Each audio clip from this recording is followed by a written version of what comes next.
God is good. All the time. And all the time. God is good. God is good. All the time. And all the time. God is good. God is good. South Moreton Presbytery is one of the smallest in the area, but it contains a population of something like 1.8 million people.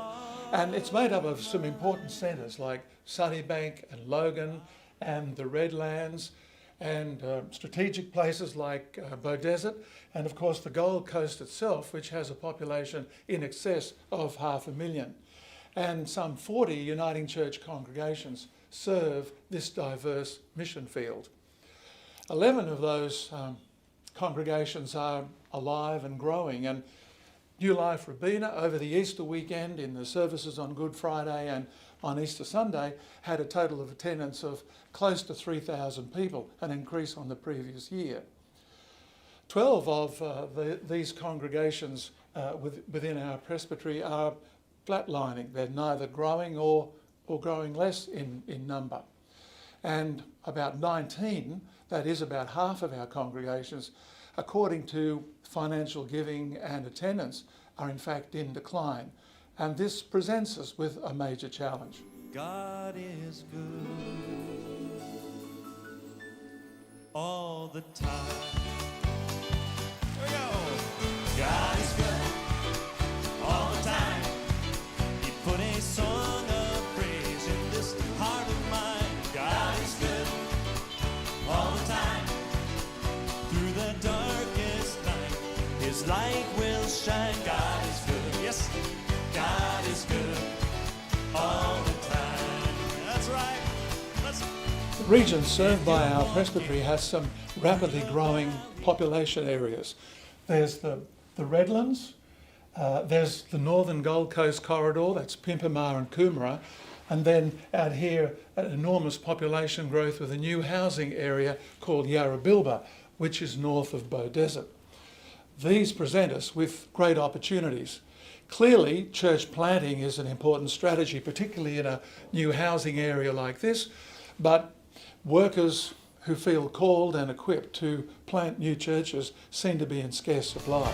If you're walking through the valley, there are shadows all around. Do not fear, He will guide you. He will keep you safe and sound. He has promised to never leave you or forsake you. And His word is... One of the areas of focus for me has been in helping churches to be family and kids friendly. We've done this in a number of ways, one of which has been through our Children's Ministry Network breakfasts, getting together with leaders and ministers and people who want to encourage children's and family ministry in their churches. We've been able to share ideas, to, as I said, encourage one another, but to network too. We've also attached to the Children's Ministry Network breakfast training, like Message Church training, which we had about a month ago. By having people who were already doing Message Church and those that were new, we were able to share ideas, to do the training, and to help give a sense of what Message Church was. The exciting thing is that as people shared their ideas and shared where their Message Church and how their Message Church had developed, people would get a sense of, yeah, I could have a go at that. And so we've got churches that have never tried things like Message Church or new fresh expressions of church to be able to have a go. God is good all the time. He put a song of praise in this heart. Other ways that our presbytery has been able to engage in children's and family ministry has been through Kids Camp Out. This was our first year last year when we tried that, and it was very successful. It was a huge amount of joy to be able to present Kids Camp Out. And we went to Calvary Christian College and used their facilities, and it was great to be able to partner with Calvary Christian College in this way. Kids Camp Out is a 24-hour camp for primary school children, and churches come along with their children and leaders. They look after the food and the tent camping, and then we as a presbytery added in the program and I think we did a dinner too, and it was a huge success. One of the other areas of responsibility for me is in mission planning. What I've found is that many churches have mission plans. What they haven't got is action plans. And so I've been able to help some churches to put their mission plan into action plan. One of the challenges is actually to help churches to follow their mission plans and action plans. Many of them find that they have not got the energy or the capacity, and so we need to be able to help them and to walk alongside them so that they can develop those ministries. God is good all the time. Through the darkest night, His light will shine. God is good. God is good all the time. Yes, He is. South Moreton Presbytery is unique in the range and diversity of its different cultural groups in its faith communities and congregations. On any given Sunday, worship is conducted in at least 9 languages other than English, in around 14 different worship groups. Some of those communities are monocultural within a particular migrant or ethnic background.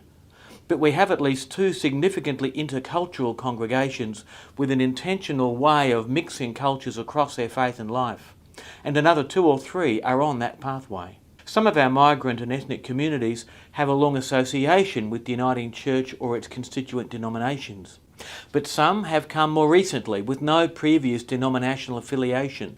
Groups like the Burmese and South Sudanese, coming here as refugees and finding their place in the Uniting Church because of the welcome they have received among us. Despite their many differences, all these groups share some similar challenges: language, cultural identity, second or next generational leadership, adapting worship to suit changing generational needs, and identifying their mission in the multicultural Australian context. The structures and processes of the Uniting Church and its diversity provide challenges and opportunities for these multicultural groups, but these are not always easy to understand or to grasp.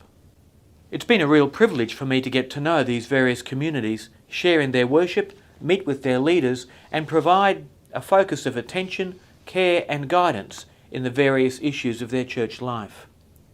These issues have included conflicts, ministry transitions, property concerns, training and accreditation of pastors, governance and compliance, finances, fundraising, and the inevitable visa issues.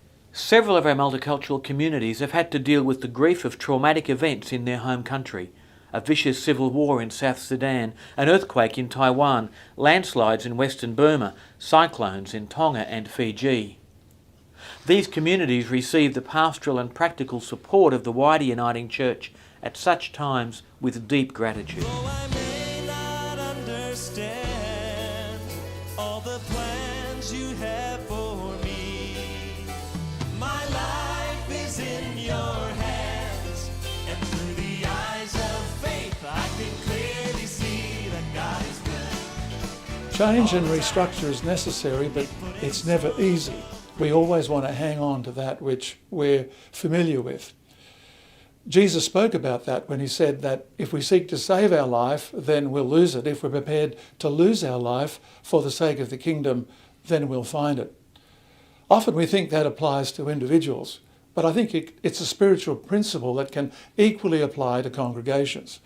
What is it we're prepared to die to or to let go of in order to embrace the new? As Presbytery minister, I'm privileged to work with congregations, and I believe that, along with Bill Hybels, that the local congregation is the hope of the world. Therefore, whatever the challenges are, we can be confident in the promise of Jesus that he will build his church and that the gates of hell will not prevail against it. And God is good all of the time.